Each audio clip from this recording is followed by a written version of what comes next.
Una revolución empezó en 1543, 2 años después de la muerte de Paracelso. El astrónomo polaco Nicolás Copérnico publicó la teoría de que el Sol y no la Tierra constituían el centro del universo. A los estudiosos de la época les costó más de medio siglo hacerse a la idea de este profundo cambio en el punto de vista de las cosas. Esta revolución afectó todos los ámbitos de la ciencia. Francis Bacon publicó en 1605 un libro denominado Avances en el conocimiento. Este tratado alejó el misticismo que oscurecía la ciencia. Había que estudiar la misma naturaleza, observar, coleccionar hechos, ponerlos luego en orden y emitir teorías o leyes basadas en estos hechos. Pero Bacon no aplicó sobre sí mismo su método inductivo para la investigación del mundo físico. Fue su gran contemporáneo Galileo Galilei quien puso en práctica el método. Galileo es quizá la primera persona de las que hemos hablado hasta ahora que puede ser llamado un auténtico científico. Galileo experimentó, investigando un fenómeno tras otro, con los más exactos métodos que pudo prever. Impresionó a sus contemporáneos cada vez más. Al hacer caer bolas sobre superficies inclinadas, rebatió la noción de Aristóteles de que objetos de diferente peso caerían a diferentes velocidades. Galileo siguió con la construcción de un telescopio y realizó observaciones que dejaron completamente trastornada la descripción de los cielos por parte de los griegos. Observó estrellas que resultaban invisibles a simple vista.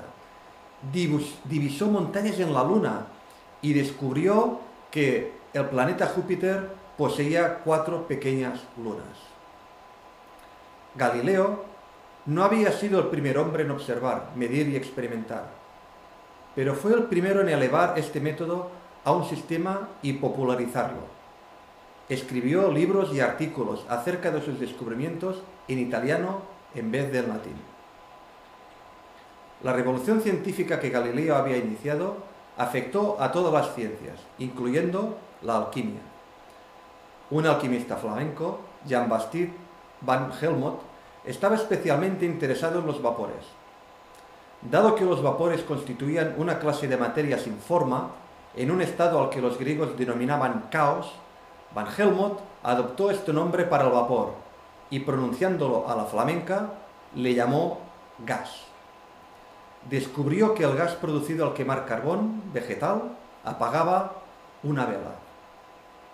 En este nuevo espíritu de la ciencia, el primer hombre en plantearse la antigua pregunta de Tales fue un inglés llamado Robert Boyle. Estaba especialmente interesado por la conducta de los gases y realizó numerosos experimentos. Sus estudios mejor conocidos son los que realizó con aire en un recipiente cerrado bajo diversas cantidades de presión. Descubrió que el volumen de aire se reducía si crecía la presión sobre el mismo. Este simple, aunque importante descubrimiento se ha convertido en la famosa ley de Boyle. En 1661, Boyle recogió sus descubrimientos y teorías en un libro titulado El químico escéptico. Boyle se llamó a sí mismo químico, de la voz original griega quemia, porque alquimista había ido adquiriendo una mala reputación. Boyle se describió a sí mismo como un químico escéptico, porque puso en duda las antiguas nociones griegas de los elementos. Había que empezar por definir con claridad qué era un elemento, y la mejor forma de identificar los elementos era a través de experimentación de los mismos. ¿Y cómo quedaban los antiguos elementos? El fuego no era en absoluto una sustancia, sino solo el brillo de una materia calentada. En lo referente a la Tierra, se podía demostrar que la Tierra estaba formada de muchas sustancias más simples. Así pues, ninguna de las dos cosas era un elemento, según la definición de Boyle. El aire y el agua eran problemas más complicados. Cuando Boyle escribió el libro, estas dos sustancias no podían descomponerse en otras más simples, por lo que debían de ser elementos. En 1671, Boyle trató hierro con ácido y produjo unas cuantas burbujas de gas. Más de 100 años después, se descubrió que este gas, al arder con una parte del aire, formaba agua. Esto demostraba que el agua era un compuesto, no un elemento. Además, la combinación de este gas con solo una parte de aire también probaba que el aire era una mezcla de sustancias. Veamos un experimento en el que hablaremos de un principio quemador contenido en el aire al que los alquimistas llamaron flogisto.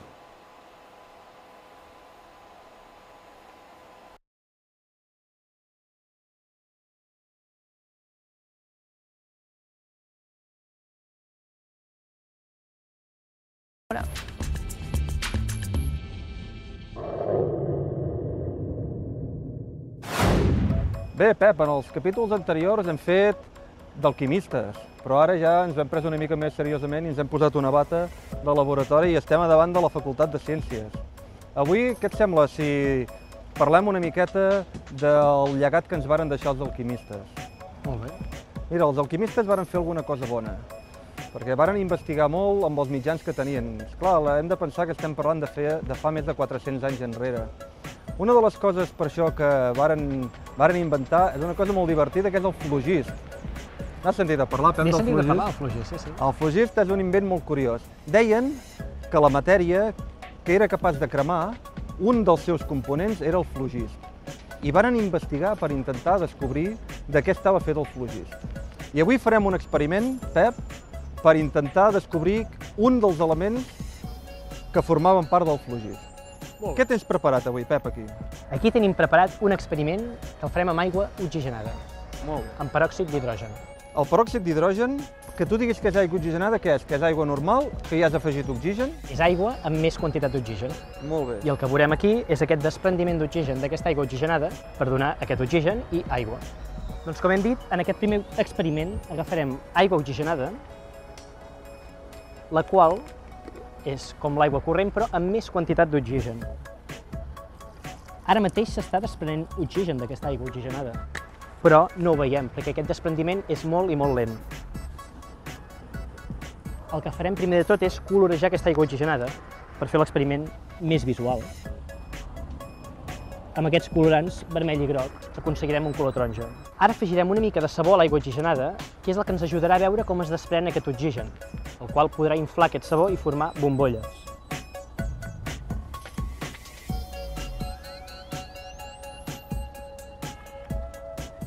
Però com veiem, aquest desprendiment d'oxigen és molt i molt lent, es formen poques bombolles.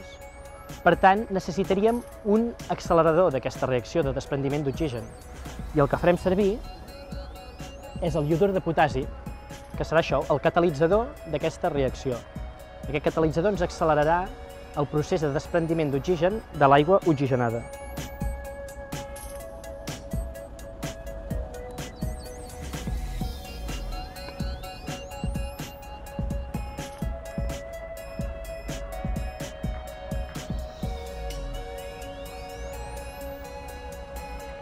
Per fer aquesta reacció a casa, si algú la vol fer, li farà falta una aigua oxigenada més concentrada que aquesta. Això mateix. I què més hi has posat, que no me'n recordo? I he posat una sal que ens ha fet de catalitzador d'aquesta reacció, que ens l'ha accelerat, i era el iodur de potasi. Perfecte. Una mica de sabó líquid Això mateix. i, si volen, una mica de colorant. Moltes gràcies. Fins al proper dia, Pep. Fins al proper dia.